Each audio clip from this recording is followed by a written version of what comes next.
Donc Lionel Kasparian, association Art en Réel. Donc je suis chargé de développement pour cette structure et j'ai conçu donc l'orchestre de haut-parleurs au sein duquel nous nous trouvons. D'accord. Alors qu'est-ce que c'est que l'orchestre de haut-parleurs? Alors c'est assez simple, un orchestre de haut-parleurs c'est comme un orchestre.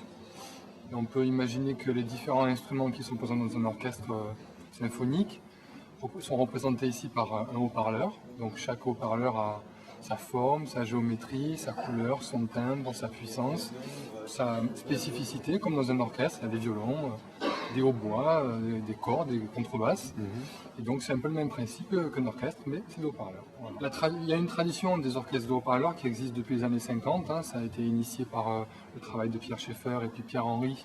Et ensuite le GRM, donc groupe de recherche musicale, et puis à la Maison de la Radio à Paris, il y a eu toutes des séries de travaux qui ont été faits autour des musiques dites acousmatiques.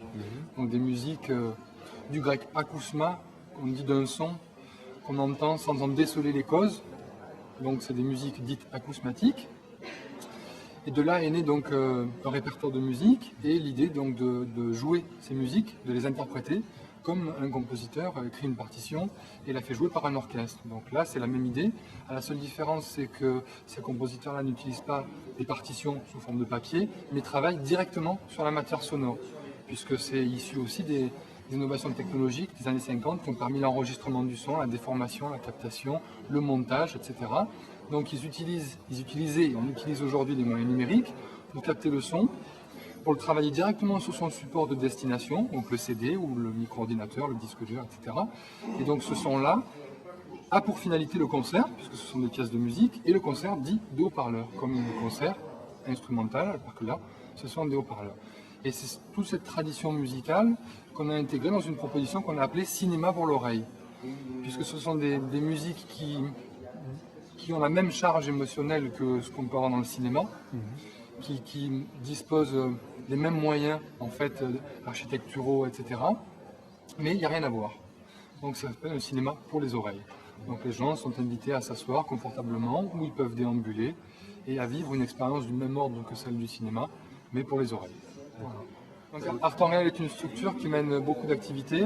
Dans ces activités, il y avait donc un festival qui s'appelle Festival Connexion, qui a été mené pendant 2 ans à Marseille, au sein d'une structure qui s'appelle le Cri du Port et le Parvis des Arts, un lieu à Marseille où donc c'était un festival. L'idée c'était de rassembler donc dans une même soirée des musiques de scène, live, de musiciens improvisateurs qui se rencontraient pour l'occasion et des concerts acousmatiques avec un orchestre de haut-parleurs, le nôtre en l'occurrence, mais qui était une moitié d'orchestre de haut-parleurs puisqu'on avait à l'époque que la moitié. Donc on a monté ce festival-là pendant 2 ans et il se trouve que Pierre Vigne, qui fait la communication pour Seconde Nature, s'occupait de la communication de ce projet-là. Et il y avait toute une série de rencontres qui ont eu lieu donc avec Pierre Vigne et puis Raphaël, etc., autour de ces musiques qui sont pour nous marginales par rapport à la tradition acousmatique et pour eux marginales par rapport à la tradition électronique. Il y a toute une série d'artistes qui vrillent entre ces deux mondes et qui sont une espèce de frange qui permet à eux donc d'exploiter un dispositif comme ça et à nous de mettre en espace des musiques qui sont plutôt destinées à la scène dite électronique dans un contexte dit acousmatique, ce qu'on a pu entendre à 17h ce soir avec donc des pièces de la scène libanaise, des personnes qui vont jouer en live donc maintenant dans un quart d'heure et dont on a prélevé en fait des pistes sur les CD de leurs albums pour les spatialiser sur l'orchestre de haut-parleurs. Alors ça, tout ne marche pas toutes les musiques fonctionnent, mais il y a des musiciens dans un CD qui ont 2 ou 3 morceaux qui sont dits de musique électronique expérimentale, où il y a des espaces, des timbres, tout ce qui permet d'être spatialisé sur un orchestre de haut-parleurs. Voilà comment s'est fait la rencontre. Donc effectivement, il y a plusieurs types de haut-parleurs. Celui-ci, c'est, comment dire, c'est un...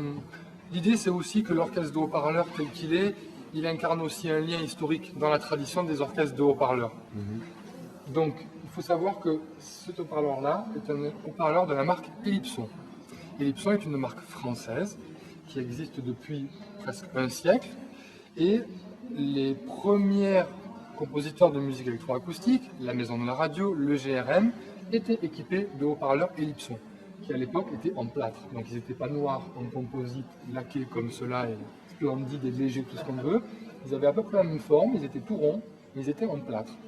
Donc, on a souhaité aussi démarrer un partenariat avec cette entreprise qui est partenaire de ce projet, donc de haut-parleurs, comme une autre entreprise qui fait les haut-parleurs carrés qui sont là-bas, une entreprise qui s'appelle Opaz. Donc, on a deux partenaires, et ce partenariat, c'est une espèce de partenaire un peu intéressant dans la mesure où ils fabriquaient déjà des haut-parleurs pour les années 50. D'accord. Voilà, donc c'est la nouvelle gamme pour la nouvelle génération.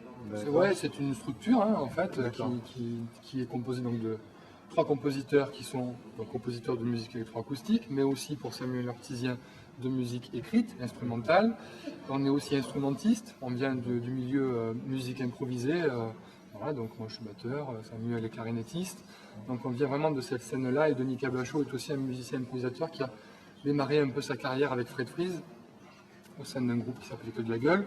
Donc on est issu un peu de cette scène des musiques improvisées, puis on a migré un peu vers la composition et la composition acousmatique. Donc on est 3 compositeurs, interprètes, et avec donc une équipe administrative aussi qui gère voilà, tout le reste des projets. Très bien.